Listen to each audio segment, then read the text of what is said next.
This is Baked Alaska, political advocate, IRL live streamer, and desperate wannabe hypebeast influencer. Nowadays, he finds himself 38 years old, broke, and streaming to a micro community on Kick.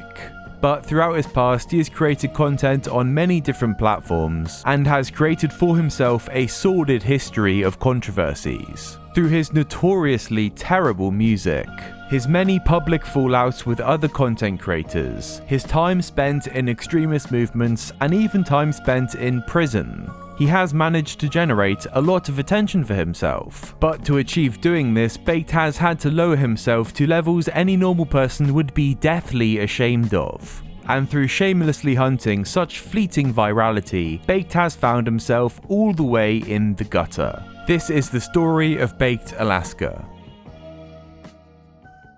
So Baked Alaska's career didn't start as an IRL streamer or a Bloodsports host. It started as a rapper, and this was back in 2014, where his old rap music was a lot less "We Love Our Cops" and a lot more "Please invite me to the cookout." In an old interview, he said that he just decided to start rapping at the time of this career change, and looking back, he probably could have spent more time honing his craft.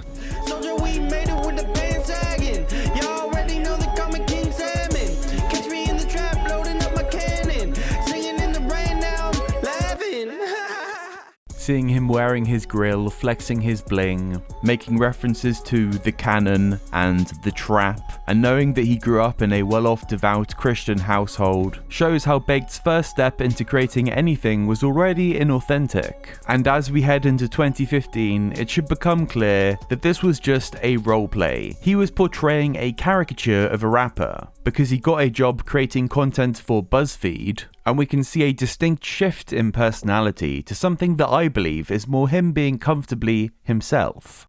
My name is Alaska, and I'm a straight man. I would go full-on gay for Justin Bieber. He turned his life around, and that's a really attractive trait to me. He's just so smooth and beautiful. I know Justin loves to skate, so I'd take him to a skate park, you know, maybe he'd buy me a Slurpee, we could hang out. It's too late now to say fuck me. I want to sing that to you, Justin. Not only starring in videos, Baked would manage the Vine and Twitter accounts of BuzzFeed for a time, and he for some reason still has an active account on there. Also, he has credits on the video, "I'm an activist, but I'm not." I'm an activist, but it's hard to process so much death and pain sometimes. I'm an activist, but I'm not angry. I just get angry when people are ignorant. If you know where Baked ends up, it might be surprising to hear that a BuzzFeed employee that worked alongside him has claimed that when he first joined the company, he put up a Bernie Sanders poster in his office, and Business Insider claimed that he would go out and march for the Black Lives Matter movement. And Baked himself has since claimed that it was actually his fangirling over Justin Bieber that led to him changing his beliefs. Baked reports that in conversation with a fellow BuzzFeed employee, he proclaimed his love for Justin Bieber and said that he was his spirit animal, to which his colleague responded with an allegation of cultural appropriation of the Native Americans. This made Baked aware to the dangers of political correctness, creating a change in him. And in the run-up to the 2016 election, Baked would start wearing a MAGA hat to work, making people uncomfortable. I don't quite understand how this change came so fast, but Baked decided to express his new feelings through the form of rap music. Build the wall, it just got 10 feet higher. Build the wall, it just got 10 feet strong.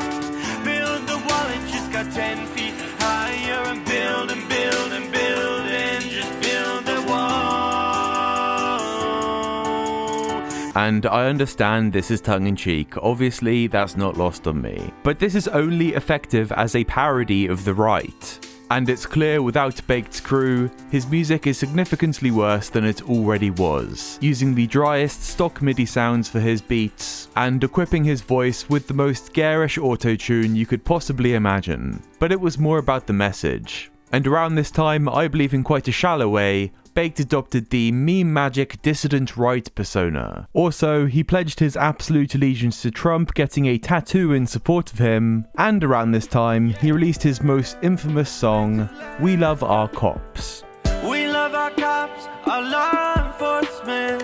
We love our military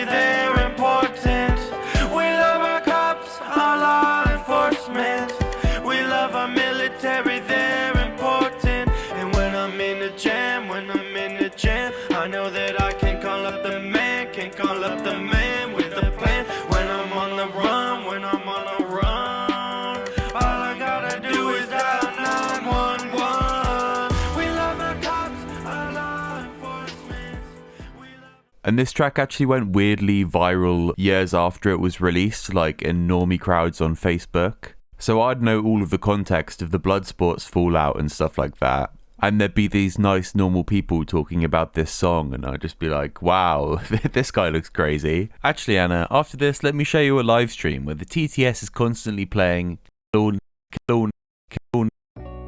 Anyway, these songs weren't going to make him a living, but with his newfound love of attention whoring through posting far-right content online, he fittingly found far-right attention whore Milo Yiannopoulos and started working for him as a media manager. It's not really too clear to me what Baked actually ever did for Milo, apart from give him cute cuddles and stroke his ego. Also around this time, Baked worked with Mike Cernovich, someone that at the time was working on campaigns to promote Trump. And as these people were creating chances for themselves to become more mainstream political figures, Baked was too busy on Twitter making jokes about gas and...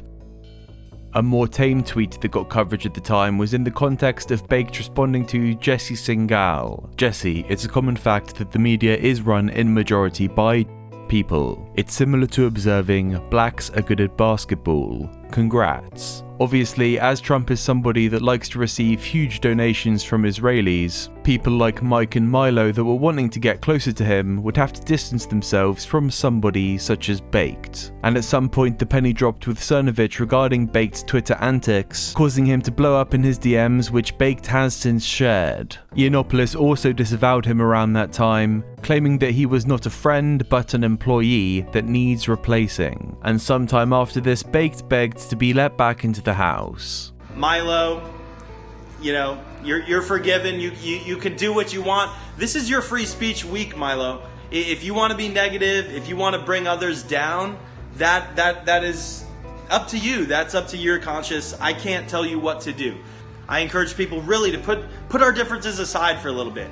Imagine if me, Milo, Mike Cernovich, and Bill Mitchell teamed together. Imagine what we could do. Imagine the damage we could do to the left. That's what we did during the election, right? I think there's great things in the alt-right. I think there's great things in the alt-right, or alt-right, new right, whatever. I think they all have positives and negatives. But this wasn't listened to, and with this banishment, Baked put all of his effort into his live streaming and YouTube career. So, Baked Alaska as a content creator. Let's first look at a piece of edited content that he made. This is In the Thick. And for anyone that's familiar with YouTube content around 2016, I think it's clear he looked around and did what others did, that being shamelessly copy $1 Million Extreme. Milk. You got milk in the ice cream? Is that real milk in the ice cream? Yes, it is. All right, natural milk. What do you got to say about natural milk? I'm a vegan. You're a vegan? I'm a vegan. Oh my God. So we got milk, no milk. Yeah. All right, apparently someone's racist out here. This is for the victims of oppression. Dude. And we see another persona where yet again he is a mimic. He is not speaking as such, he is a parrot. And in his bastardized repetition of other people's content, he cannot quite pronounce the words. He only did 2 episodes of this, maybe because it's shit, but also it is fairly high effort content. And Baked doesn't want to get his precious hands dirty actually putting work in for anything. Why try hard when you can just go live, be an asshole, and get a rush from a spike in viewership? I love you. Can I give you a hug? No. I want a hug. No. Can I have a quick No. hug? Why? I want a hug. I love No. you. I love No. you. I love you. I love you. I love you. Go away. Oh, I'm so sorry. I just was saying I love you. God bless you. But due to the nature of this style of content and it being created by someone so shameless, there will be moments where there will be entertaining clips created by Baked. But unfortunately for him, they are often just at his expense. Sometimes these clips are mildly embarrassing. Based? I'm sorry? Based and red-pilled? It's based and red-pilled. Do you know what that means? I don't. Oh, it's like, that's dope. Okay. Yeah. Sometimes they're absolutely devastating. They said grab her by the... Well, she's a cat, so... No, I'm saying touch... No. That's equivalent, you know? Are you single? Yeah. Can I get your number? No? Not together. Damn, why not? She's 13. How old are you? No, that's a lie. Really? Yes. Come here. Let's go. Really? Yes. Oh, I'm sorry. How did he bounce back from that one? I feel like any normal person would just end stream and delete their channel after something like that, but that is part of Bake's success. He is a cockroach that can withstand it. But as we step into 2017, his new persona and his politics become more clear. In the span of a year, he went from metrosexual BuzzFeed employee to saying the 14 words, throwing up Romans, and hanging around with people that would say he did nothing wrong. Someone wanted me to say the words, so of course I'll say the words. We must educate children. Hey. Proud to be white, proud boys. Goddamn right. These aren't Marxism. No Marxism. White. These aren't. Do you know the 14 sir? We must. Woo! Hell yeah. I did nothing wrong. Which brings us to the 2017 Charlottesville Unite the Right rally. Somehow, Baked Alaska was a top billed guy for this event alongside Richard Spencer and Mike Enoch. I don't think he actually did a speech or anything here. He was just knocking around with his mates trying to get some nice shots for his YouTube channel. What's up, guys? Smash that like button. Everyone get in here. You should probably be in the middle. I should be in the middle. Make sure to smash that heckin' like button. If we get to 5,000 likes, in my next video, I'm gonna save the white race. But this was crazy to look back at, and it was an infamously violent event. And Baked at one point did find himself in the crossfire. Pepper spray! I got pepper spray! Thank you guys, I got pepper spray! I need milk! I need milk! I need milk! I need milk! Help! Milk right now, please! Milk! Keep streaming. I got it. Gotta go. Keep streaming. I got it, Blake. Keep streaming me. Someone. I'm streaming. So get someone to stream me. I got it. I got it, Bakes. Okay. It's Rick right here. I got it. Okay. What is my people saying? All right. Damn, that sucks. I need more milk. If you know what's coming up, you will be assured to have zero sympathy for this man. So Bakes didn't do a speech at Charlottesville, but I have found footage of a free speech rally that he attended where he was given a chance to show off his public speaking skills. Yeah, thank you guys. I appreciate that. I see my fellow Kekistanis out there. Chatelet, my bros. Hell yeah, hell yeah. I'm simply a man who loves his country, and I want great things to happen here. And I want us to be able to say whatever the fuck we want to say, okay? Can I get a hell yeah? Hell yeah! Can I get a hell yeah? Hell yeah! Hell yeah. Now, I know I didn't show this heckin'-based Kekarino make any points and just showed him being embarrassing, but he doesn't really make any. He just gestures towards free speech being good. It's the most safe and agreeable stuff. And he is often slippery with his beliefs. When he's with an extreme crowd, he'll be the same and fit in like the clips we showed earlier, but when he would get pressed on stuff, he would back right off from any of these positions. Like when he was interviewed by Tim Pool. Yes, it would be bad to start yelling the 14 words and start talking about the but in this situation, Baked backed off from having any immigration stance at all. So, but immigration, you know, let's say someone right now applied, came to the United States, and started working. Yeah. How do you feel about that? If they are trying to become a legal citizen, if they're assimilating to our culture, and they're doing it the right legal way, I have no problem with that. What if they come and overstay their visa? Like, what if they come and do everything right, they're working, and then they have troubles, they can't get their visa renewed, and they're here, and they stay? I think it should be looked at. If they are abusing our system, I think they need to go back. And, I mean, the reality is we can't keep everyone here. I mean, I wish we could just keep everyone and have enough resources and land, but we can't do that. He says this in one breath and then goes out chanting, "You will not replace us," with Richard Spencer, and tells David Duke how much he loves him. Lake Alaska, I honor you for your courage in this event too. I love you, Dr. Duke. Listen, when we get back to the park, well, we love you too. He could have taken a rhetorically effective and optically sound anti-immigration stance here, but he takes the easiest route, lacking any backbone, and just showing he has a complete disregard for what he spends his time promoting. It should have been clear to people, even back at this time, he was a shape-shifting kiss-ass, only there to suck up to people that were influential and get views on his streams. And when it came to his IRL live streaming, he would sometimes get noticed by people outside of Antifa. Awesome. She said that you were at the Charlottesville rally? Yeah, I was. White supremacist? Nah, I'm not a white supremacist. I was at the Charlottesville rally. What were you doing at it? It was a free speech rally. Did you have a torch? No. You can't touch my property or me. Pretty sure I can. No, you gotta learn the law, man. No, you gotta get the camera out of my face. I don't have to do shit. Out of my Whoa! face.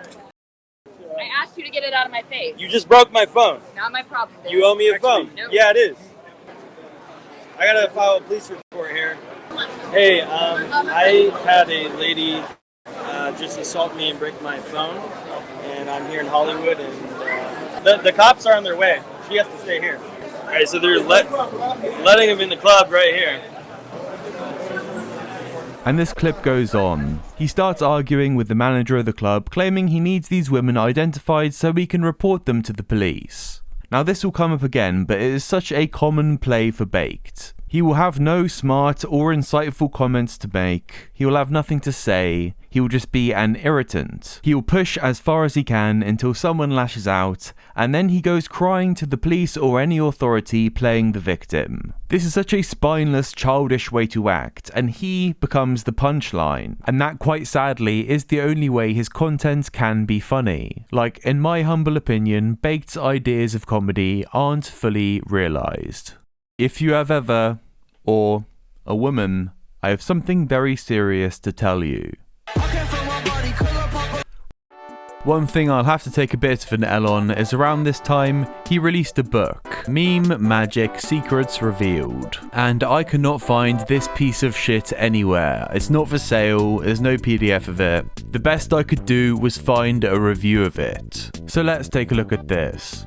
For the most part, the piece essentially promotes GNA as a larger-than-life figure responsible for the election of Trump, while simultaneously engaging in the idea that GNA is also a helpless victim of leftist politics and corporations. And then we've got the second of two reviews saying his genius is only surpassed by his sense of humour and humility. Tell me that's not baked on his alt. But still, this makes me think the blurb on the back might not be satire. They devised Brexit's upstart success. They masterminded Donald Trump's sweeping presidential victory. They may very well be the force behind every major happening in recent history. And they do it all from the comfort of their mother's basements, or so they would have you believe. I don't think Baked has the wit or intelligence to write a book, but for now, as for what the contents of this thing are, will have to stay a mystery. So Baked, not to be a one-trick pony, did do the odd desktop stream. About this type of stuff, I'm not gonna publicize my feet constantly, but these are my rates right here. If you're interested in some custom... Wait, there's a rate chart? Interesting stuff, but he did strike gold by getting in with the internet Bloodsports crowd and associating with others in that area, such as Andy Warski, Ethan Ralph, and Tonkasaw. Nowadays, people will call any vicious online argument Bloodsports, but back in 2017 and going into 2018, it was just referring to this small group of people running their live streams. These were all very low production value, and they were hosted by some peculiar characters to say the least. They all held similar political beliefs to what Baked did, and the main attraction to their streams were debates. But this niche that was established didn't aim for civil and productive conversations. Often they would be the internet equivalent to bum fights. And for while it lasted, it was a pretty good time. These weren't great people that you'd want to be pretend online friends with. They were unhinged maniacs providing entertainment, and they managed to blow up so much at one point their shows would host an insane cast of characters. As for Baked, he was actually a good fit for this because the only talent you really need to produce this content is networking skills. And as Baked is spiritually a desperate LA whore, This is something that he could do. Some of his achievements included getting political laughingstock Laura Loomer on a call with infamous online troll and crowd favourite Mr. Metica, and hosting a white nationalist versus black supremacist debate between Jared Taylor and Tariq Nasheed. And this was a more traditional debate. It was just absurd that it got set up. Why is it that we white supremacists are happy for the Asian countries to develop? Why are we happy for the Chinese to go over and help exploit Africa, but we don't want Africa to succeed? I mean, is this, why do we care? What is it about us that, yeah? That's a great question. Yeah, give me an answer. White supremacy has a racial hierarchy. Right. Okay. You know, it's white on top. You might have the Asians on the next, Arabs here, Hispanic whites here, and blacks have always been on the bottom. Blacks got to be on the bottom because black people, we have the genetic capacity to annihilate the entire planet sexually. Because when we procreate with you, the offspring is going to be non-white. So black people are a greater genetic threat. So we have to be on the bottom. White supremacy is crystallized on how black people are mistreated. This is why when you bring Asians over, the Asians start doing their little nigger jokes when they get around you. So all these other groups are... As cringe as it might be to say, it was raw grassroots content where anything could happen, and it gained a huge following and made Baked presumably a shitload of money through super chats. So Baked was happy, and these online antics also got him in the good graces of previously mentioned Mr. Metica, who at the time highly valued the anti-establishment, anti-mainstream nature of this sort of content. Sometime after the Tariq Nasheed debate, Metica called into Baked's stream, and it's pretty interesting to watch back because he first starts talking as if he's coaching him. But it doesn't have to be like far right and far left. Like you're limiting your scope too much. You just need to find groups of people or individuals that have some kind of a conflict, and then let them use your platform as a place to have it out. People want to tune in and listen to people freak the fuck out and scream at each other. That really is kind of the beauty of it at the end of the day. But throughout the call, some of Baked's tendencies, along with him mentioning his manager, make Metica start to question whether Baked is the man for the job. Something more interactive with the audience. So be like, if someone gives like a $50 super chat, like I have to interrupt the conversation right there and ask them the question within reason, unless they're like, oh god, that sounds like something a manager would say. No, you need to interact with the audience more. My own fan base has devolved into making gay black jokes about me. That's what I've turned into. Well, you know what's funnier about the black gay dick joke is the fact your manager just made 50 cents off that. That's the funniest part of it. That's the humor of this.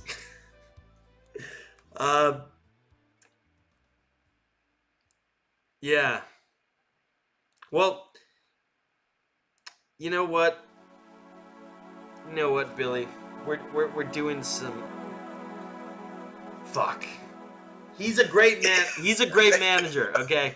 And looking back, it isn't surprising that Metica and others soured on Baked. Around this time, Baked acquired this weird little LA crew of losers that he would stream with, and presumably wanted to bring into the fold of Bloodsports. And these people were a far cry from personalities like Andy Warski or Ethan Ralph. I mean, I'm not pretending to be good at politics, but... Yeah, no, but like, Bloodsports is about politics. Not necessarily, it's about... I mean, it's the only thing that's relevant, really. Like, Not really, there's a lot of big... Like, what do you want a Bloodsport about? I don't really want Bloodsports, but I think you do. And obviously, when people like this start stepping into a community, they are also going to try to start sweeping the place up. Now, Baked did go between two managers at this time. To start with, he had scuffed Steve Jobs. This guy also worked for Ice Poseidon. And he moved on to Erin, who knows who they are, to be honest, but she started telling Baked he needed to take care of the toxic elements of his community. Baked listened and started banning people from his chat. So with Baked seemingly trying to adopt an influencer celebrity lifestyle again with his new crew and his new views on moderating his community, Metica decided to call in again on less friendly terms. Wait. So I'm not allowed to change my content, Jim? I have to...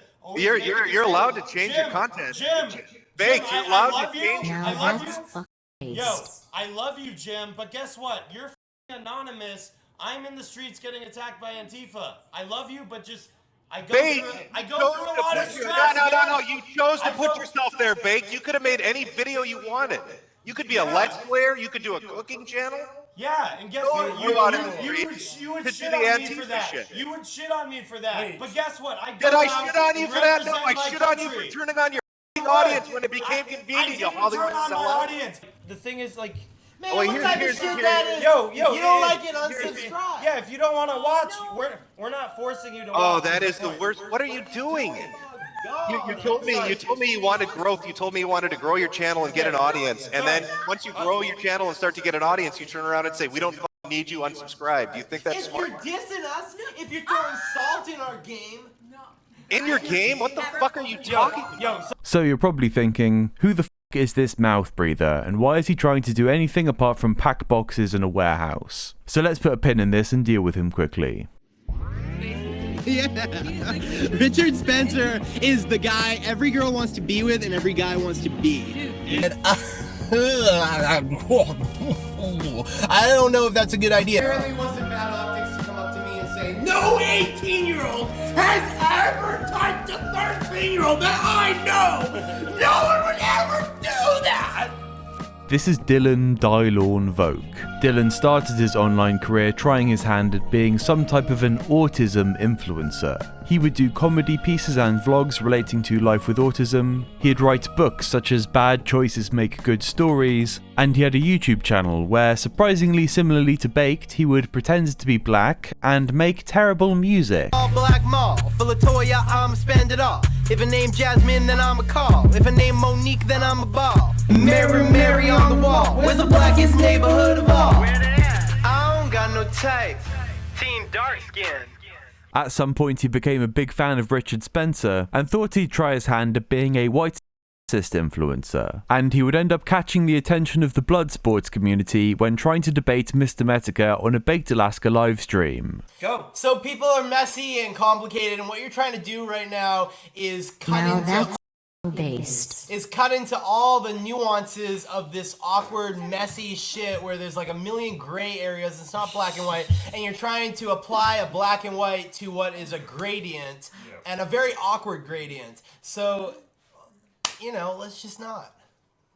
And through this, Dylan caught the attention of a lot of people, including PPP, who would bait him onto live streams. And in this particular conversation, we learned some very interesting things about Dylan. First off, PPP highlights a part of Dylan's book that is just insane. So Dylan, for some reason, tells this story about how he used to fancy this cashier. He approached her and asked if they could be Facebook friends. In the moment she said yes, but then never accepted Dylan's request on the app. So on another day, Dylan went back to the shop and confronted her about it. To which the girl brushed it off by saying, "Oh, I have a bunch of friend requests just chilling on there." This upset Dylan, and he found himself sitting in his car pondering over the situation. And I quote, "Then, about 20 minutes later, I see Morgan walking outside to her car, holding her uniform like she's leaving for the day. I decided it would be a good idea to follow her in my car. I had no idea what I was thinking would come from this. Have you ever had someone ignore you, and then you have the strong urge to creep on all their social media and just lurk them? I think this was an extreme case of that. And with it being dark outside, I didn't think she would know it was me. I followed this poor girl all the way to a rural neighborhood 20 minutes away. Eventually it occurred to me she knew I was following her because she started driving in circles, so I took off. When I got home and looked her up on Facebook again, she had blocked me. I still didn't connect the dots and just thought, oh, that's weird." End quote. So the next week, he ends up getting invited to a party. But this was actually a ruse to get him to a secluded area so the girl's friends could jump him. This ended up in a big fight where Dylan ended up pepper spraying the girl's friends. Absolutely insane stuff to immortalize in an autobiographical book. And this guy just completely doubles down on this, being okay. I think people often...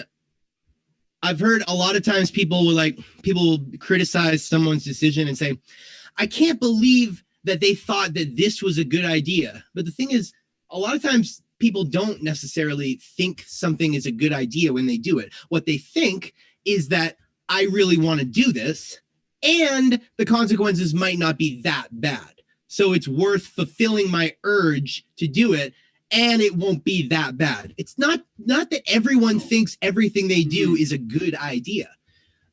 So you weren't so much concerned about the effect this might have on the girl you were following. You were more concerned about the consequences it might have for you. I didn't think it would have consequences for me. Oh, okay. But you weren't at all, the thought never passed your mind of what it might mean for a girl to, have somebody come up to her multiple times, she rejects their advances, and then he happens to follow her in the dark for 20 minutes on a drive? Well, I didn't think she'd know it was me. I mean, it's dark out. Does that make it okay to follow a woman 20 minutes in your car in the dark? I thought I could get away with it. But I just find this guy fascinating. It is so rare to see someone that is completely unquestioning in their antisocial behaviour, and there's still a lot more to learn about Dylan. Such as, around the time he was making this music, Have you ever wondered why your speakers don't sound right? Let's pass in your life. Reach for that dial. he was regularly getting high on a mixture of meth and GHB, and this at times would lead to him showing up to his delivery driver job still high. And at what point did the meth wear off? And you were like, did it wear off by the end of the shift? I just sat in the parking lot, and I sat there just like, oh, and I was blasting some pop music, some Fifth Harmony. You don't got to go to work.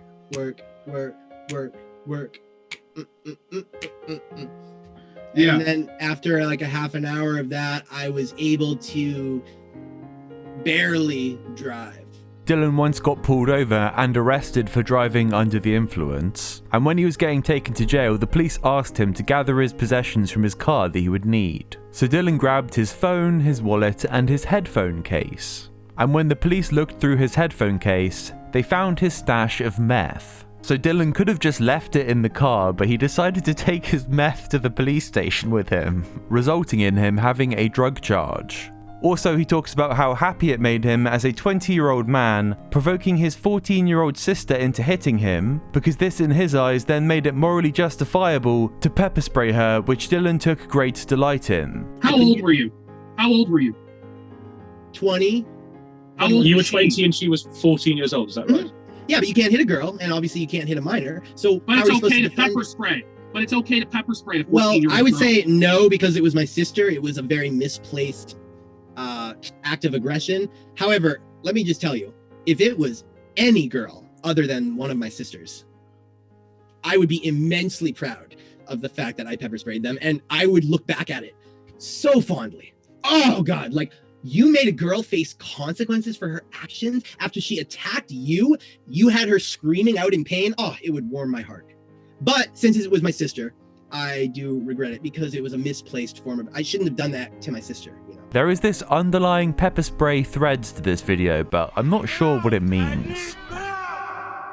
And I'm not sure if this is from a police record or if Dylan offered this information of his own will, but it came to light he had an inappropriate relationship with a 13-year-old whilst he was 18. This is something that he would defend, and this culminated in him taking Baked out for a live stream where he would go around forcibly debating members of the public on whether an 18-13 age gap was acceptable. A dilemma, a crisis. Anonymous tip $3.33. Chag, it be like, let me chase people in the street and yell at them and ask if it's okay for me to have 7th grade child. I hooked up with a girl who, I'm 29 now, and I don't do this at all. But when I was 18, I hooked up with a girl who happened to be 5 years younger than me.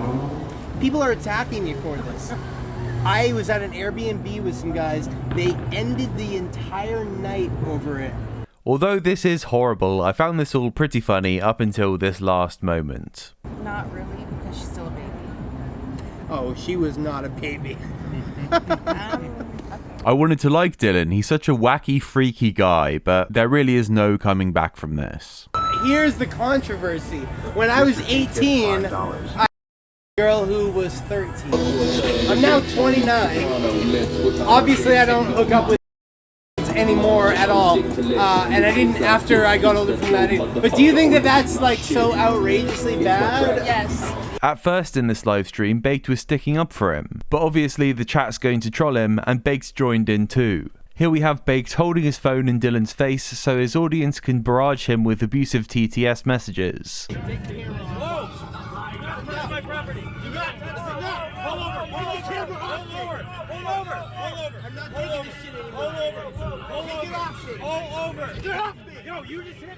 And we get the classic Baked Alaska move of pushing someone all the way up until breaking point, but then when they snap, the only way he knows how to deal with it is calling the police. And this horrible, despicable coward actually went for him first this time. They have a big blow up outside, talk to the cops, get back in the car, and then the same thing happens again. Yeah, I won't like shove the camera in your face, it's just on me. Can you take the camera off me? You said you weren't gonna have the camera. The camera's on me. It's on me. It's mostly on me. Take it, I'm telling you, warning you right now, take it off me. Don't make it on. You're in my car. Take it off me. You said you weren't gonna do it. I said it's not gonna be in your face. You can't attack me for a camera. Call the cops. How is this disorderly? Do not call the cops. Because I asked you to move it away from me over and over again. You're in my car, Nick. Whoa! Okay. Get off! Okay, no, I'm calling. No, don't call the cops. I am. Don't call yes, the cops. you just assaulted me. And this time it results in Dylan spending a night in jail. And he still ends up hanging around with them. I'm not sure why, it's not even like he streamed or anything. And that's the abridged tale of Dylan Voke. Thanks to the Kiwi Farms for archiving all of this stuff so well and making this so easy. And with that, we get the sort of caliber of people Baked Alaska saw it fit to hang around with. And back to Metica going after him, the fight continued on Andy Warski's show. All you do, Jim, is try to ruin people's lives and hide is that the case? avatar, okay? Is that why you kept having me on your stream, you little fame-hungry bitch? Because I ruined lives? It was good for you then when it was convenient, wasn't it? I think you're funny. Oh, no, yeah, you think it's funny when you're making money off the joint you make. You think it's real funny when you get the cash from it. Anymore. You're not providing any content anymore. I'm You're providing trying to ruin people's lives. Oh, my God. Such a fucking sellout. Hang on, Baked. Oh, it's such a sellout. Baked, You listen are. to me. This was quite a big deal because Metica did have a type of authority over all of these people. Like, Metica didn't go out trying to be the boss of stuff. He was known as an aloof guy. But if he were to start criticizing someone, everyone would follow suit. So unsurprisingly, other hosts of these shows wanted to get him on to question him. Here we have the Slayer, JF, who used to be Andy Warski's co-host. One, JF, I'm not a leftist. F you. I was attacked by Antifa yesterday, and they chase me anytime they see me. They don't know who the f you are, JF. So shut the f up. I'm not a leftist. Be very everybody honest with you, knows that. Okay. I don't care who attacks you. All right, you live like a leftist. That's all I meant. Oh. And for a second here, I thought JF was about to make a good point. See, Baked wants to be this anti-establishment renegade whilst living it up and making big money in LA. He wants to be an edgy dissident right-winger whilst also being accepted in these influencer circles. It's preposterous. He could have just streamed and had a quiet social life with people that accepted the shit he does, but he wasn't content with just that. He wanted to eventually rub shoulders with a social elite that are very leftist, which again is just so unfathomably stupid. But sadly, that wasn't the point that JF was making. He is in fact just a nut job. Okay, wow, so you support Antifa attacks. Your stream has turned into a communist country. Oh, my stream is a communist country? For once I can sympathize with Baked. If someone told me my channel was becoming a communist country and didn't elaborate any further, I would be so perplexed that I would have no response. Baked was also networking in the IRL live streaming scene and got in with Ice Poseidon. Same with Andy Warski. But with this drama kicking off, these two numbskulls started to levy accusations of cocaine use at each other. And they get into this big argument about where they're going to buy cocaine, him and Andy Warski. And during the entire argument, your name gets dropped about 17 times by the both of them. Why are they dropping my name? What were they saying? Ice Poseidon. Well, they kept dancing around the subject. Oh, it's a really big streamer. It's a really big streamer with people associated. We're buying this shit at his house. So Bake made it sound like he had phone records of a drug deal that took place where you are. So that's where that shit comes from. I mean, you can see it on the stream. It's all up there. This is something that funnily Warski would be very offended by and completely deny, which we know now is most probably a complete barefaced lie. This ended with all of his Bloodsports connections hating him, and him with heat around his name, causing ICE to look into his past and subsequently cutting him off. Alright. So what's... Also, you can ban Baked. So what's going on with Baked Alaska, dude? So there's this media, is he a Nazi? Not that I know of. Like, I don't want to get attacked by the media for hanging out with him, you know what I mean? Just ban him from the house. I don't know. Or maybe you're just not going to work with him anymore? I already stopped working with them. So Baked tried to sweep up his less media-friendly characteristics of his content, burning his goodwill with the more dissident online personalities. But Baked couldn't foresee that him trying to move into a more mainstream genre of content creation would be difficult, with him still being mostly known online as a neo-Nazi. And this left Baked with being mocked by everyone. There was nobody fighting his corner. And for some reason around this time, he did decide to release a new MAGA song. And we can see here through Metica's reaction, old YouTube still having the dislikes visible, this wasn't received very well. It's taken so long for us to get to this point. But we won. We are going to make America great again. Yeah. The liberals are crying, cause we never stopped fighting. Started on the Trump train, and now we're all flying. It's not even lip synced properly.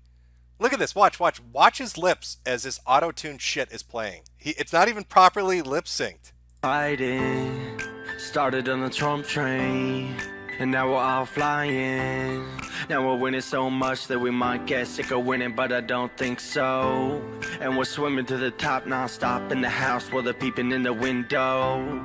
And I didn't think we'd get this far, but now we elected our hero. And I didn't want to bring this up, but illegals, you gotta go. This is my president. This is my president. And obviously this wasn't going to work. But Baked's next move was even more surprising. He released a video, seemingly out of nowhere, completely disavowing all of his career and the alt-right, basically saying he got groomed online into being a part of the movement. Hey guys, what's going on? Baked Alaska here. I wanted to talk to you guys about something a little more serious today. Better late than never. A lot of people are talking about whether the shooter was left-wing or right-wing, and I just found that really strange because to me, all the signs are there that this guy is clearly a right-wing extremist. Not to mention he used very similar lingo as Richard Spencer, who we've been calling far-right for many years. If you guys don't know, I recently left the alt-right, and I feel like it's my responsibility and duty to give a more honest take on the situation.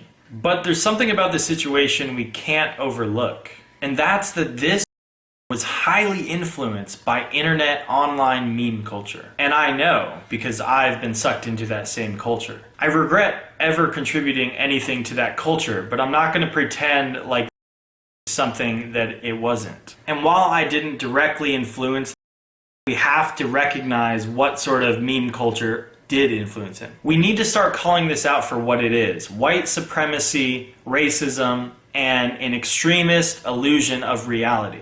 A huge reason I left the alt-right is because these jokes started to distort my reality, and I bought into a lot of bad ideas that I had no idea I was even thinking myself. In a weird, crazy way, I was brainwashed. I was part of a cult. Baked followed this up talking with The Daily Beast. And he is quoted saying, "I really thought it was just fun memes, edgy jokes, 4chan posting and all this stuff. And then you get to the end of the rabbit hole and you realize these guys are serious?" This guy wrote a book about how smart he was tricking people into political engagement through subverting online culture. And here he is releasing a video saying that he wasn't self-aware and he himself was tricked into becoming alt-right by people posting memes. Hi, Baked Alaska here. I don't think about anything that I do, while simultaneously being disgustingly arrogant and really susceptible to manipulation. Anyways guys, let me know what you guys think about this topic in the comments below. But he did at least commit to the bit for a while. Even though he was permanently branded, he left Trump behind to endorse yet again through song, because it worked so well every other time.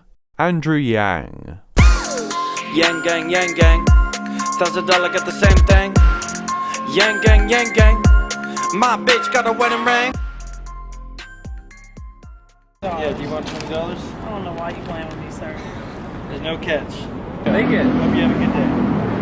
That's it. No Quit playing with me. We're just blessing people out here, I swear. I'm gonna need to see some shit. You Give people $20 for real? Yeah. No, you have a blessed day, because this is a blessing right here. Like, seriously. All right. Well, I hope that helps. Cash money, baby. Thank you.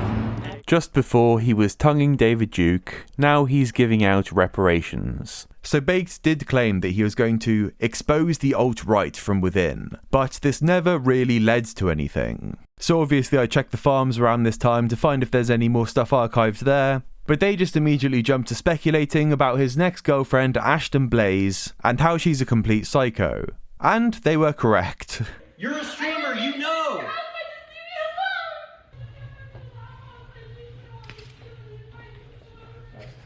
And past this, there were dark times ahead for Baked Alaska. He ended up again as an IRL streamer, but with such a bad reputation, he only had connections left in the IP2 community. These were a collection of bottom-of-the-barrel tweakers like Andy Dick and Only Use Me Blade. There you go. You better watch yourself. Bro. You got a piece? Am I not nice to do?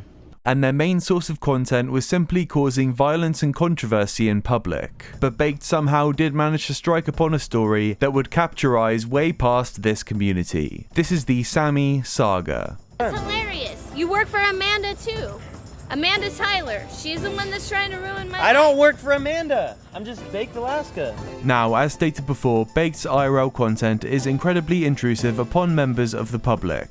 He would often just walk up to random people, ask them questions and try to make content out of it. And the Sammy Saga starts the same. He sees this woman sat alone at a bar with a busted eye and goes up to talk to her. Excuse me, ma'am. Hey, they said you were crying earlier. Are you okay? Yeah, I got hit in the eye. And from the start, she is a bit of an oddball. Like, she carries around a cup of salt to pour into her wounded eye because she thinks it will heal it, but they kind of hit it off and talk at the bar for a while. Now, Baked seemed to have a little bit more of that meme magic left in him, and within an hour of them meeting, Baked has managed to convince Sammy to let him give her a lift home. But in this car journey, Sammy's true colours come to light. She basically reveals to Baked that she's being gang stalked, and even though Baked has explained that he's live streaming and what the TTS is, she cannot seem to comprehend what's going on. Sammy, you need to speak to a doctor. These things you are paranoid about aren't real. You have mental illness and You're you a need stupid that needs to go to prison. Do you have a psychiatrist you could see or something like that? No, does she? I'm not the one that needs. This chick is on the verge of homelessness. Baked let her do laundry at your house. Okay, so why the fuck would this robot girl be so concerned with what I'm doing? Now you may think, Baked's fucked up and he needs to get the hell out of this situation, but this woman starts getting him a huge viewership. So, with dollar signs in his eyes like some white trash Scrooge McDuck, he makes this his content.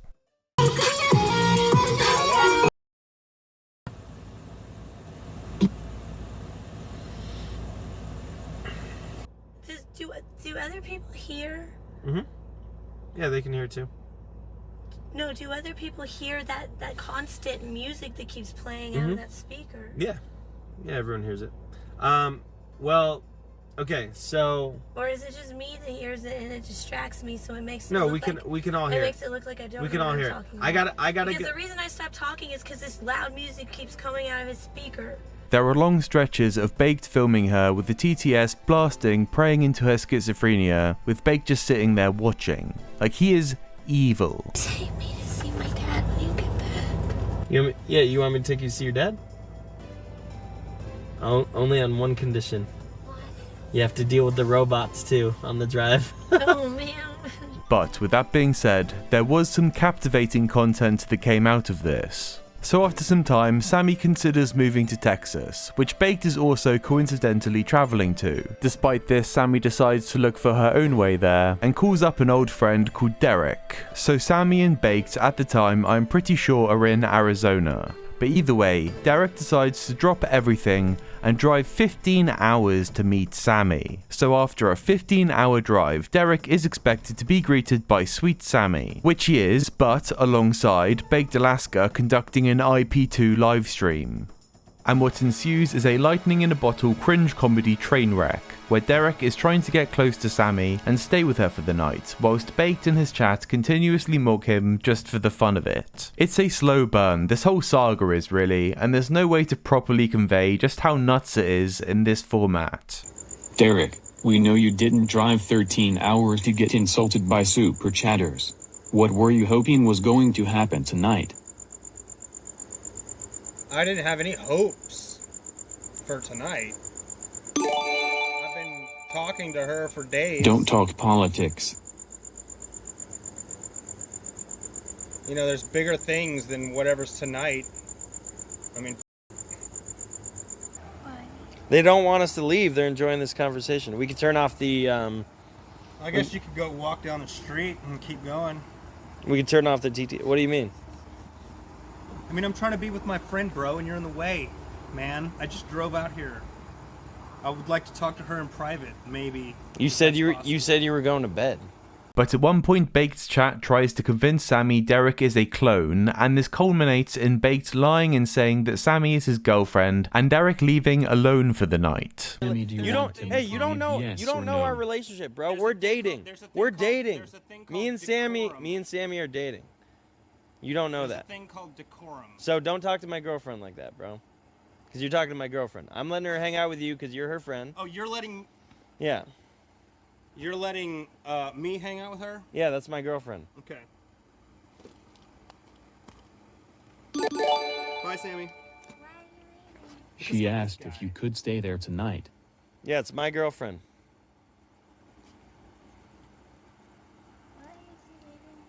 And after Baked achieves this, he gives this look to the camera. He is a psycho. She goes back to Baked. He wins.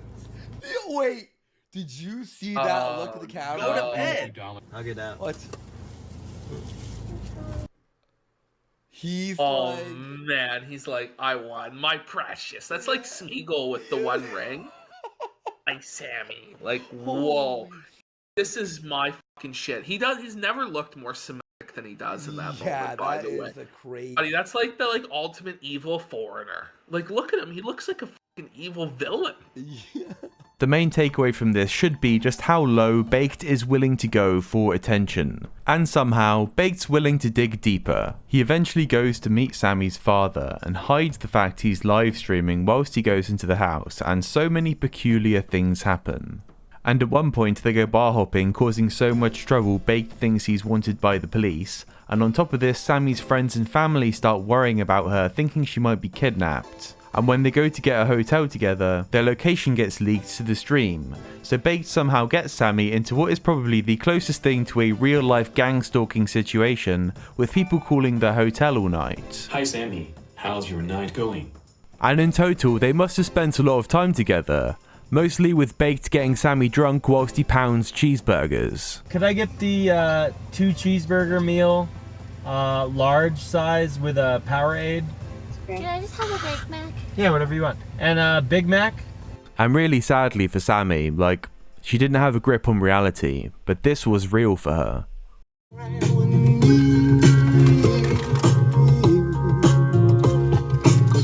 Still like 2 kids and stars. That's sweet. I love you. Inevitably, Sammy and Baked don't last. This random girl that abandoned her dog to hang out with Baked started paying attention to him, so he broke it off with Sammy. Well, I guess like this is the end of our friendship, so I just want to say goodbye. I guess this is how it ends. Can I have one more hug? Bye, everybody. Alright. Guess I'll never see you again.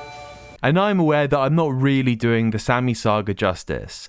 It is undoubtedly one of the most sickeningly evil things Baked has done, but it is also the most compelling. If you wish to look into this, there is a 7-hour supercut of the Kino Casino reacting to it. And if you want to go into it raw, there is 30 hours of this compiled on Nito Burrito Foundation's channel. So while all of this Sammy Saga stuff was going on, Baked was also getting involved with the America First movement and doing live streams with Nick Fuentes. And this does seem odd to me because although I'm not a lore master around Nick, in fact I'll be honest, I know very little about him. I know at least that Nick puts effort into making America First look presentable, for them not to be perceived as a group of low-class wignats, which is why it's surprising for me that this aspirational cookie baker would team up with a pig that was content in rolling around in his own filth. So, best believe the Yang Gang days were long gone, and Baked was out trying to red pill the youth. And when I say the youth, these are people of age that a man in his mid-30s should not be approaching and filming in public. The same. We are the same, but we're not the same. Dude, can I make a baby come out of my... No, of course not. We're not the same. We're different. Right, because women are stronger. Let's go. No, you're not more powerful. Physically stronger. We're stronger. How come there's never been a woman president? That could beat your ass because no, they couldn't. Times are changing. No, they couldn't. I'm smarter and faster and stronger and better than that. I know. He's just trying to make me mad, so I'm not gonna. No, he's not. We're just spitting facts. Maybe I find this questionable. I think this is an awful way for someone to be spending their time. But Dylan shows up later and he loved it, describing these people as thoughts. Harry happens, you gotta protect the leader of the movement, okay? I saw you guys triggering those thoughts at the mall. Yeah, that was good content. Yeah, let's go. So who am I to criticize this? And from this stream, much more cringe ensued, as you would expect. Ooh, I gotta come here next time. Yo, you guys are gonna have some beautiful white babies, like for real. You should have like 12 of them. They're gonna have great genes. You have to promise me. Oh my god, that's Deal? so weird. Okay, let's go. Love you guys. Have a good one. All right. How do you know about bass? Holy shit. I have no idea. Yo, you're bass. You're fucking bass. Yo, guys, this is Nick Fuentes right here. He's the most bass guy on the planet. Let's go. Bass! Oh, cringe, Yo, bro. bass! Come on. And I'm Baked Alaska. Are you guys red pilled? You gotta get red pilled. And if you thought so far all of this was lowbrow content, well, as we go to the end of 2020, Baked took part in an IP2 RV road trip stream. Baked, who notably doesn't drink and claims to be teetotal. I like cocaine!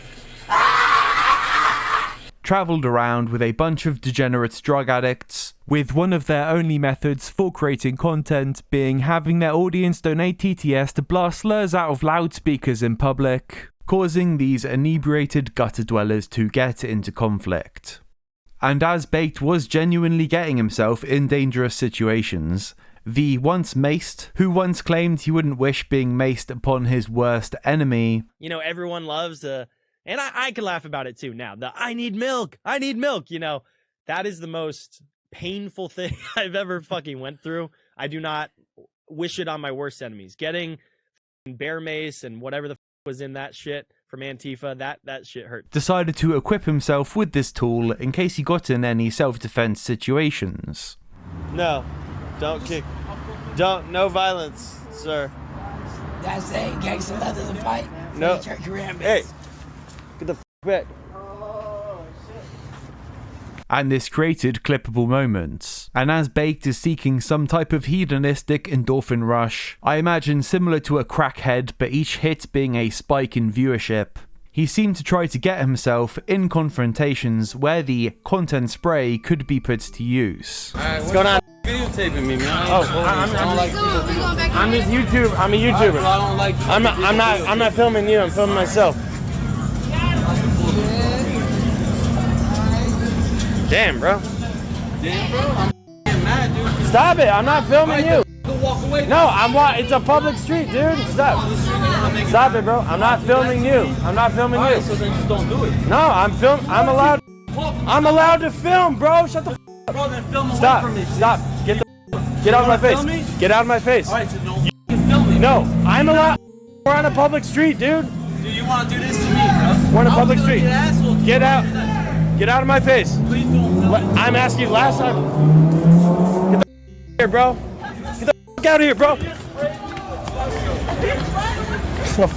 My face, bro. Yeah, he's attacking me. And this next one is the worst one. It's likely that if you have only seen one clip of him doing this, it will be this one. So this is a security guard and they are pushing Baked off of the property.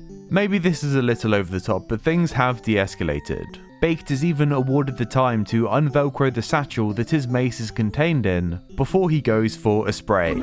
Kidding me? You're a little pussy. And then with absolutely no aggression from the security, he double dips. You, dude. You're being a little pussy. Oh, hey.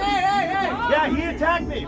And you hear him say, "He attacked me," as if this was self-defense. Baked's shtick is like, imagine Frank Castle, but instead of just standing there and intimidating the person, when they snap, he immediately goes crying to an authority or pepper sprays them.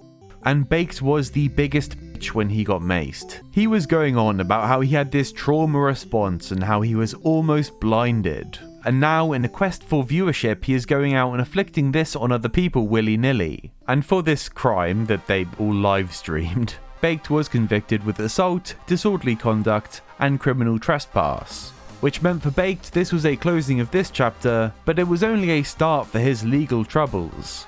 Around this time, Baked was well in with the America First crew and would attend Stop the Steal rallies, but he ended up taking things a little bit too far on the fated date of January the 6th, 2021, where he filmed himself and all of those around him storming the Capitol. Hello, U.S. Senate. Yes, we have a fraudulent election. I would like to report. Yeah, we need to get our boy Donald J. Trump into office. Yeah, can we do that real quick? Oh, yeah? Oh, thank you. Let's go. And it's yoga season. Whilst others like Nick stood outside and did a little speech, Baked, like the biggest mark in the world, got caught up in all the frenzy and walked right in, without any real plan or knowledge of what to do. So he just hung out in there for a while, trying out Logan Paul tier comedy bits. This guy on the one hand is trying to take part in overturning a US presidential election, and on the other trying to play out some comedy live stream. It is such an ugly dissonance that is Baked Alaska's being. But this led to Baked being a wanted man. And to make things worse, it was reported that Judge James Blake was not pleased that Baked skipped his court hearing for the previous mace attack to attend the raid on the Capitol. So there was a dark period where Baked was on tag and not allowed to stream. But not long after this, Baked and the whole America First movement caught the attention of Louis Theroux. As a Brit that's enjoyed a lot of this guy's documentaries, and as someone that was terminally online through the Bloodsports era, it is weird to see these two worlds collide. Louis Theroux is an established British documentary filmmaker. He often takes a role where he just goes and visits somebody or a group that have extreme beliefs or unusual lifestyles, and he's found himself to have quite a knack of exposing people's true beliefs and feelings in a relatively unintrusive way. He has a conversational style where he just asks blunt questions, and he does it in a non-confrontational way that the people he speaks with often let their guard down and divulge a lot of interesting information to Louis. But the thing is, this doesn't work with Baked Alaska because he doesn't have any thought through ideas or anything interesting to say. So unfortunately, this conversation that Baked live streamed kind of sucks. But credit to Louis, he did confront him on his backtrack and disavowal of the alt-right. With this being a documentary on Nick and Baked just being a side character, I gotta say good on Louis and his team for getting this piece of information, but unfortunately it's still a pretty poor showing from Louis. In 2019 you said you'd recently left the alt-right and regretted ever contributing anything to that culture. You said I was... So what does this have to do with live streaming? You said I was... I thought you were interested in live streaming. No, you're just interested in your bullshit little agenda. No, this is a quote from you. I was just a normal guy who liked memes and I got radicalized. No, that, you said about bullshit. Your right career. No. Pretty big disaster, to be honest. No. Well, you did say that. Huh? You did say that. That was a video written by my ex-girlfriend. No, I told you it was a script by my ex-girlfriend who's crazy. She's bat crazy. But in a part of that was you thinking, okay, this is a dead end for me, right? No. Well, that's what you said. No, that's not what I said. In the quote. No, that's not what I said. You said it's been a disaster for my career and... No. I mean, I'm paraphrasing. You said it had been a pretty big No, here disaster. you go with the manipulating again. It's not, I'm here you go. Here you go to. with the manipulating again. Okay, so what's your point? No, you say, oh, it's not a hit piece. I want to know about streaming. You don't give a about streaming. This is part. No, it's not. No, you said it's all. You said it. You said it's all out so there. The point is like, so you never thought that you gave a public statement that you never really meant, but then you said actually something happened after Christchurch where you thought, well, maybe something had changed. I think we should bring back the donos, guys. I think we should bring back the donos. All right, listen. I guess Louis wasn't taking the role of somebody that was going there to debate him, but I would have loved to have seen him push him further on this. And as for his appearance in Louis' documentary, it's about as pathetic as you would expect. He cries about his reputation whilst obfuscating anything from his past. He says he is sure that Fuentes will become the next president of America and tries to make AF look like a serious movement. Then he does this. Twitter is fucking gay. Twitter is fucking gay. He seems developmentally stunted here, like the brain of a 12-year-old has been inserted into a 35-year-old pudgy man. And I can't be sure, but I think it's safe to say this probably didn't do much for Baked's career. And this takes us to Baked's era of cozy content and desktop streams, acting like some hype-beast Twitch prick that's half his age, with no real content, just yelling to fill the empty space that should be occupied by his soul. But he was making some connections still, getting interviews with people such as Anthony Cumia, and even better, Ali Alexander. Baked hasn't re-uploaded that one. And Milo came crawling back at one point in time, and he would also meet up with Catboy Cammy on occasions. But he would have to take a break from his cozy career because of all the crimes that he had done. He ended up pleading guilty to parading, demonstrating, and picketing in a Capitol building. But one thing I find pretty funny is when he first went to a hearing to plead guilty, he told the judge that he thought he was innocent, and was only pleading guilty because he thought it would get him less of a sentence. Meaning another court date had to be arranged for him to plead guilty again. We can see him here attending court looking rather portly, still wearing his iconic sunglasses and holding a fucking Starbucks. And here we have this very strange video of him just before he goes inside to do his 60 days of time. Yo! Let's f***ing go! What's up, everybody? Your boy Baked Alaska here, about to go into federal prison. Let's go! What's up? So, I'll tell you the story real quick. I am going into federal prison for a non-violent misdemeanor crime. I didn't touch anybody. I wasn't violent. I didn't steal. I didn't loot. I didn't do any of that. But guess what? I'm being politically persecuted because of my politics. And I guess somebody's got to pay the crime. So I love you guys. Just want to say I'm going to be fine. It'll be good. I'll see you in 60 days. And just know, this is what's going on in America. This is where your taxpayer dollars are going. I love you guys. It's going to be good. Yoba never dies. See you soon. God bless and pray for me. For some reason, Baked did this interview with Milo Yiannopoulos, where he a lot of the time looks like he's about to cry, and Milo talks to Baked in this weird therapist way, like Baked is a child that's a victim of a crime. I've watched you essentially be the same person, which is a light-hearted entertainer who kind of got swept up in politics in 2015 and it never really left you, did it? You got the bug and it stuck. In this conversation, Baked discloses that he was told by the FBI that if he didn't cooperate with them, he would be hit with a felony charge. So, just so that I understand clearly and so that people understand at home, they're saying that if you don't cooperate with the investigation, meaning you don't become an informant, meaning you don't give the names of the people that you were with, meaning you don't assist them in jailing other Trump supporters, that they're going to add charges if you don't cooperate. That's right, a felony, and that's an 8-year charge. And that was an explicit threat from the FBI. Yes, that's received by my attorney. What did your attorney say when he told you that? It's just kind of, scared the hell out of us. And I just can't for the life of me figure out why they did this interview at all. Because anyone from his movement are going to immediately be suspicious of him selling them out. And to add to this, it was reported that Bake's lawyer wrote that Bake should be given a reduced sentence because his live stream helped identify so many people. And again, on top of that, in his plea agreement, it is written that he had to attend a meeting with a law enforcement agent so they could look through his social media accounts on his phone. Now, I don't really really know if there is going to be much valuable information for the FBI in Baked's DMs with people like Ethan Ralph and Big Tech, but it sure looks like he was willing to sell these people out to help himself. And to add another layer of shadiness to this whole situation, Baked Alaska's involvement with PowerChat must also be noted. PowerChat was created for streamers to take donations through TTS, similar to things like Streamlabs, and at one point Baked became part owner of it. But the thing is, PowerChat had this funny quirk, meaning that anyone who donated through PayPal had their entire docs shared with PowerChat.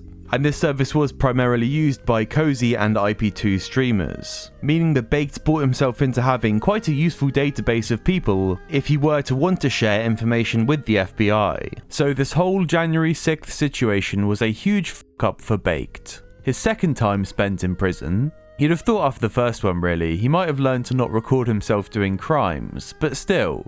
Along with this, his reputation tarnished to many. When talking to Louis Theroux, he said his January 6th stream was one of his highest viewed, hitting peaks of 20,000. And I don't think any of this happened because of Baked's ideological beliefs. He completely screwed himself for a short peak in viewership.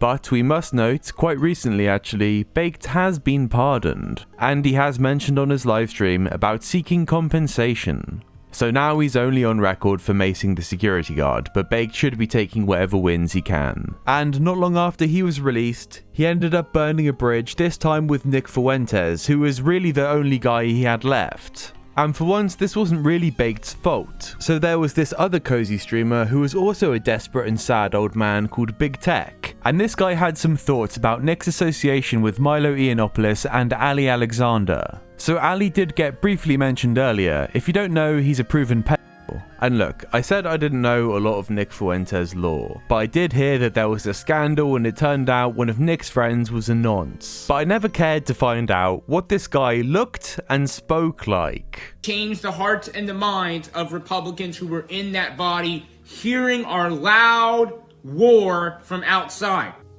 Yes, of course the Jews time travel. This guy, wanting to be part of a white nationalist movement.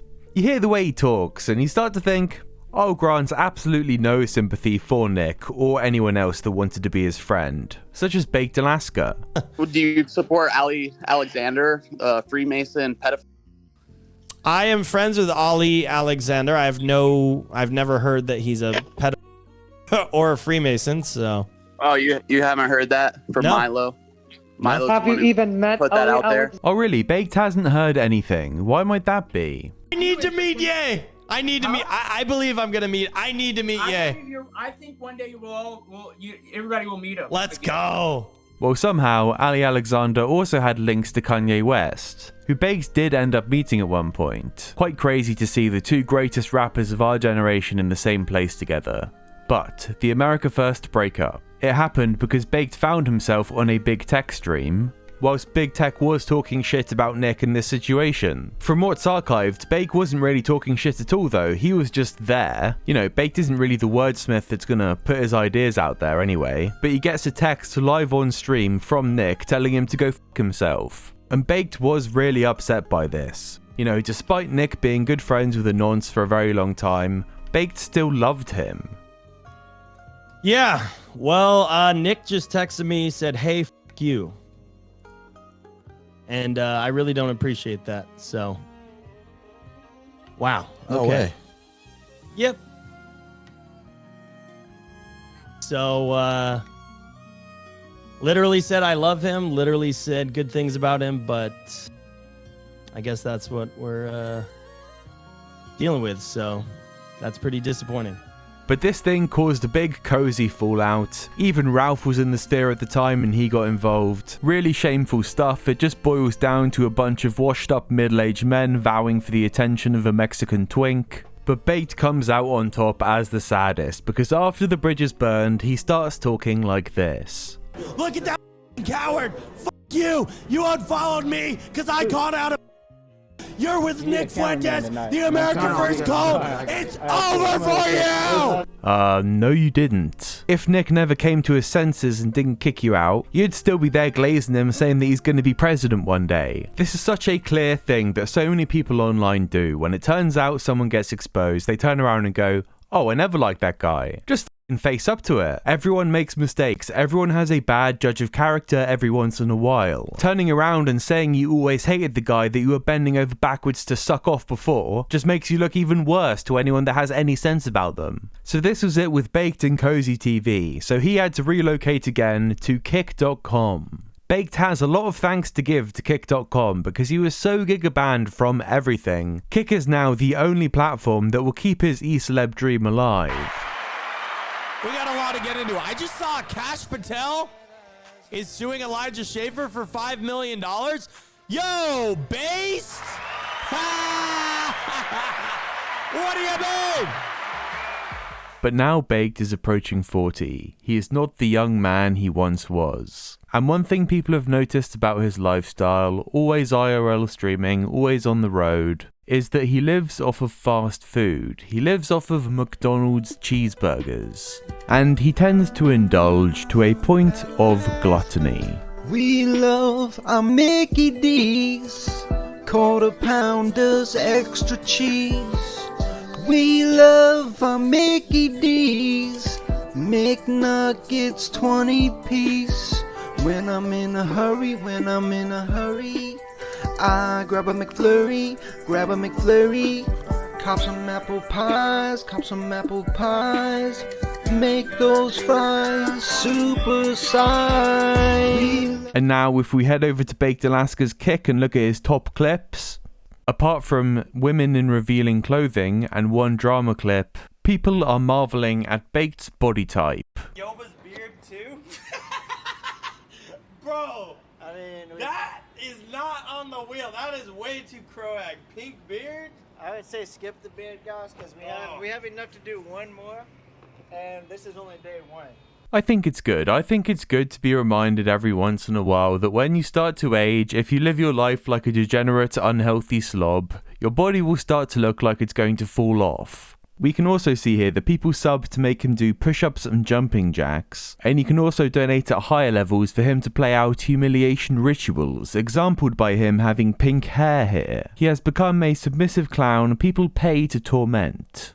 But the thing with Baked is he just holds himself in such a weird, plump and effeminate way. It's insane. This guy, the conservative counterculture warrior, has been feminized by his consumerist lifestyle. He lives off the worst slob fast food, drinks Starbucks, has bisexual lighting, and even has Funko Pops. Seriously, if you have any aspirations to living a conservative masculine life regarding being healthy, being fit, being honourable and trustworthy, building real relationships with people and creating a loving family, or being part of a community of people you can trust, Baked Alaska's life is a study of how to ruin any prospects of doing so. He is an feminized consumer that has sold out all of his beliefs in the pursuit of fame, that is now approaching 40 and has no family. Any normal functioning human in his position would live in perpetual shame. And it is all self-inflicted through his consistent clout-chasing and self-serving attitude to life. And quite funnily, when it comes to him clout-chasing on Kick, like Kick of all places, let's be honest now, Kick creators do not have the highest moral standards regarding the people they interact with, but they still see Baked Alaska as a piece of dirt they should avoid like the plague. Here are some quite horrendous clips of his current networking attempts.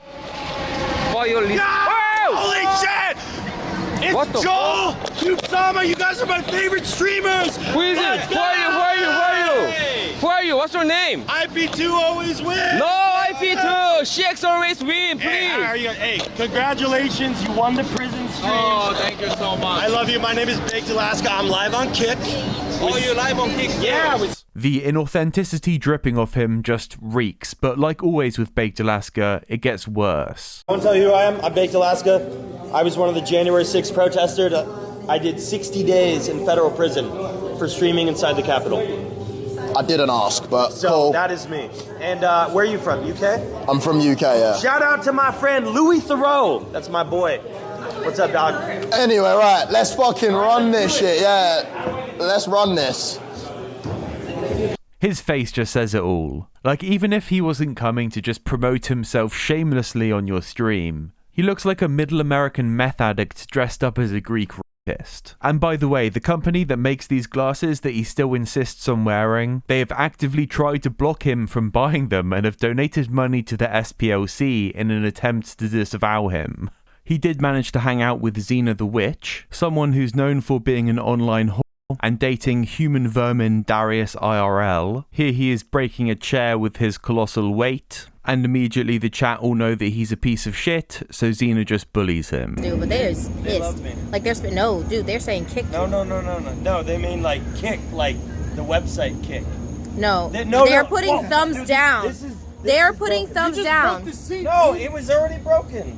They're literally putting thumbs down. What did you do? Because they don't like you. That was like that. No. They're putting thumbs down. Listen, you're coping. You're coping. You're coping. Let me explain. You are coping. They do not like you. How about you shut the fuck up and How let me about talk? you? Do you want to get kicked in your face? Also, there's this video. I could just play the whole thing. It's really funny. But just take it as a recommendation if you want more Baked Alaska A-Log content. And in another quest for relevancy, when FouseyTube was sectioned, Baked tried to locate and contact him whilst live streaming. Well, we're just worried about it. I mean, like, what would you recommend we do? I mean, we just, like, have his family wants information. When is he going to get out? You can call and request information on him. Okay. That's not a problem. That's not denied. But you can't give out, there's nothing you can give out. No, give out personal information on the case. Yeah, no, and my parents are in the medical field, so I totally understand HIPAA laws, and we're not trying to step on any toes, but...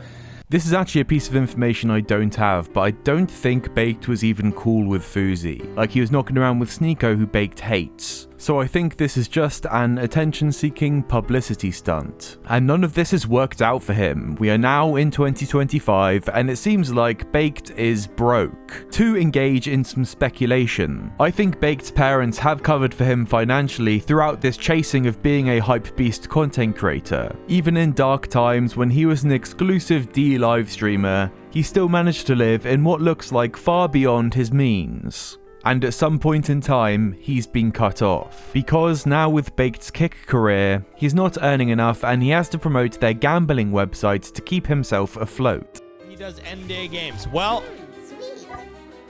this is how I make money, buddy. So you got if you respect me and you love me, then you gotta let me make my money. And if you don't want to tune in during the games, then you don't have to. Because Kick only pays me like $10 an hour to do the news. So I make a lot more gambling. If Kick paid me more to do the news, I'd probably do the news more. But I still did the news for like 4 hours though. So you still get a lot of news. Meth heads or something else. What do you mean? Meth heads? Well, we must also address Baked's sobriety. At one point, Sammy calls Baked a slotted spoon because he is forever encouraging other people to get drunk whilst he stays sober and films them. But with everything in Baked's life, this also seems to be an act. Dude, you're the only fool on the network that doesn't drink. Use that to your advantage, man. Well, Baked Alaska doesn't drink. So he says. No, I lived with him too. Okay. Sold him Adderall. Huh? Adderalls? Well, with a bit of observation, this may ring true, because in newer clips of Baked, he does seem to be acting more and more erratic. I'm trying to tell you, boy. What happened to your teeth? Fighting, football. Too many croaks kept busting that BBC right in there. Boom! That's what happened. No? I don't think so. You don't think so? I'm gonna retire you next to the Marine. It takes more. Oh, hey. It takes more than one. Hey, thank you for your service. Let me sing you a song. I wrote this song. We love our cops, our law enforcement. We love our military, they're important. We love our cops, our law enforcement. We love our military, they're important. Now that could just be him acting up for the camera. But when it comes to his current Gamba content, he is quite a sight to behold. Just another new one.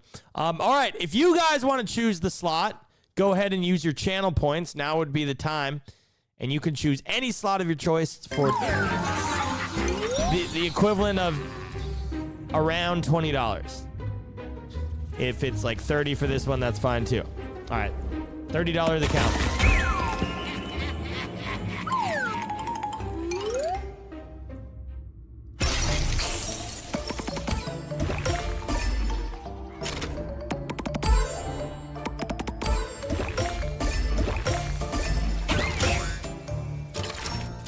Let's fill those things up.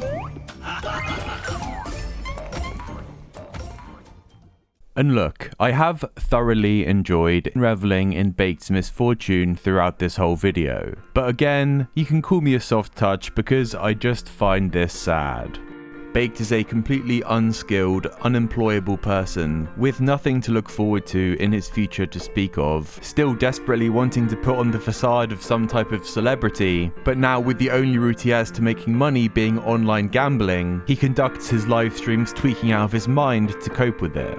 And this is where, when I started making this documentary, I saw his career ending. I did not think there would be any escaping the kick gambling well of despair, but maybe due to the pardoning, Baked Alaska has had his YouTube account reinstated, which may open a whole new potential saga for Baked Alaska's future.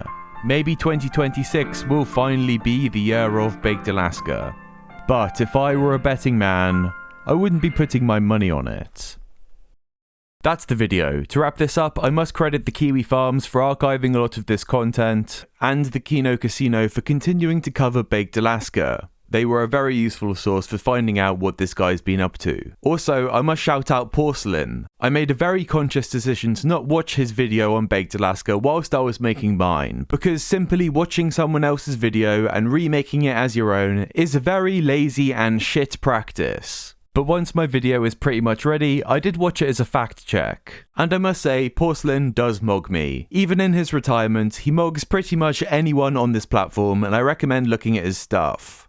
And finally, with everyone getting nuked from this platform recently, I do recommend going and checking out my Patreon. Currently, it is just going to be archiving all of my work, but there will be rewards coming in the future. Thanks for watching.